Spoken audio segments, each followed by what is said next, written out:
ကြာပေးဖို့တော့ပိတ်သွားတဲ့ဟာတွေကယူလဲရတယ်မယူလဲရတယ်ပေါ့အဲ့တော့မိုးတစ်ခုကန်ဆော့ရင်တော့မယူတာပိုကောင်းတယ်ပေါ့နော်ဒါပဲကျွန်တော်ဆုံးအောင်ထည့်ပြီးတော့ပြပေးခဲ့တယ်အဲ့တော့ဒီမှာတောက်ကြလဲနက်ခတ်နောက်တစ်ပတ်1 2 3 3ရက်အတွင်းအပူးသုံးဖို့နက်ခတ်6ဘူး3ညာဘူး3ဘူးပေါ့နော်အဲ့တော့တောက်ကြလဲနက်ခတ်နောက်တစ်ပတ်3ရက်အတွင်းအပူးသုံးဖို့နက်ခတ်ကျွန်တော်တို့ဘာတွေထွက်လဲ4ဘူးခွန်ဘူး53 3ရက်အတွင်းမယ်နော်3ရက်အတွင်းမယ်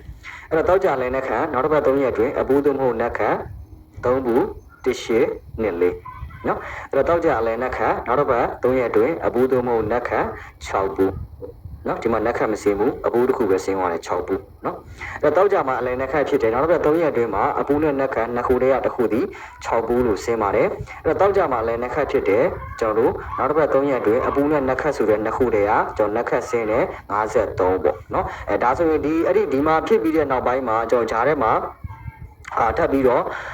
မဖြစ်တော့ဘူးပေါ့နော်တောက်ကြလဲနက်ခတ်ထပ်ပြီးတော့ဂျားထဲမှာမဖြစ်တော့ဘူးမဖြစ်တော့ဘဲနဲ့ပြီးခဲ့တဲ့ဘက်ကတော့ပြန်ပြီးတော့ဖြစ်တယ်ပေါ့နော်ပြီးခဲ့တဲ့ဘက်ကမနက်ပိုင်း98ညနေပိုင်း13ဆိုတော့အလဲ8ဆိုတော့တောက်ကြအလဲနက်ခတ်အဲ့တော့အလဲပေါင်းချင်း9ကခွန်မိုင်3မဟုတ်အပူဆိုတော့ခွန်မိုင်ဆင်းသွားပြီဟုတ်တယ်နော်အဲ့တော့တောက်ကြလဲနက်ခတ်မှုကြံနေသေးတယ်မနက်ဖြန်ကြောင်ပိတ်ဆိုတော့ဆော့လို့တော့ကောင်းတယ်ဗျအပူ3မဟုတ်နက်ခတ်အပူစင်မစင်နက်ခတ်ဆင်းလိုက်မယ်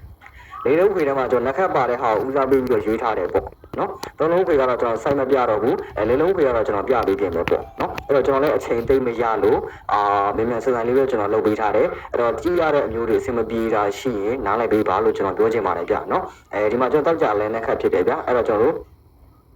ရှစ်တစ်ပေါ့နော်အဲ့တော့ရှစ်တစ်ဆိုတော့တောက်ကြလဲနက်ခတ်ဖြစ်တယ်ဒါဆိုရင်ကျွန်တော်တို့ကနောက်တစ်ပတ်မှာ3ရက်အတွင်းအပူးသို့မဟုတ်ကျွန်တော်ကနက်ခတ်ဆိုတော့တနင်္လာနေ့မှာအပူးရောနက်ခတ်ကောမစင်ဘူးညီကိုပဲစင်းတယ်ပေါ့နော်အဲ့တော့အင်္ဂါနေ့မှာလည်းပြန်ကြစင်းတယ်ကျွန်တော်တို့အပူးနဲ့နက်ခတ်မစင်ဘူးအဲ့တော့မနေ့ကအပူးနဲ့နက်ခတ်ဒီအားကောင်းဆုံးလို့ပြောလို့ရတယ်တခါလေးမှာမထင်မှတ်ထားတဲ့အခါမျိုးတွေဖြစ်လာတတ်တယ်အဲ့ဒါကသတ်မှတ်ထားတဲ့ရက်ထက်တရက်နောက်ကျပြီးမှထွက်တဲ့ဟာမျိုးတွေလည်းရှိတယ်အဲ့ဒါသတိထားဖို့လိုတယ်ပေါ့တကယ်လို့ဘုံတုံးကမပေးရင်တေးကြတယ်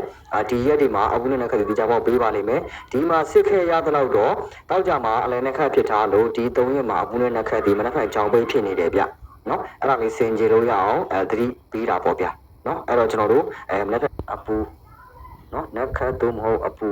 အဲ့တော့ကျွန်တော်တို့ကဒီမှာ channel မှာပြထားတဲ့အခွေရှိတယ်2 4ဒီနက်ခတ်6 9ဒီနက်ခတ်အပူလာရင်2ဘူး4ဘူး6ဘူး9ဘူး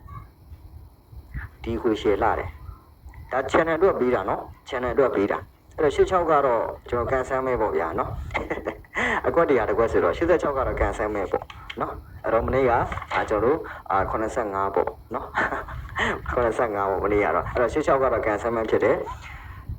တောက်ကြနက်အလဲနက်ခတ်မှုနဲ့တိုက်မယ်ဆိုရင်ဒီခွေကောင်းပါတယ်2 4တွေ6 9တွေနက်ခတ်တွေပါနေလို့เนาะအဲ့တော့ကျွန်တော်တို့ဒီလောက်ပဲပြเนาะ3လုံးခွေပါမယ်လို့ကျွန်တော်ပြောထားတဲ့မျိုးတွေစုံလင်ကြည့်ပေးခဲ့တဲ့မျိုးတွေတယောက်ချင်းစီတိုင်းကျေးဇူးလည်းအများကြီးတင်ပါတယ်ဗျာမျိုးတွေအားလုံးเนาะ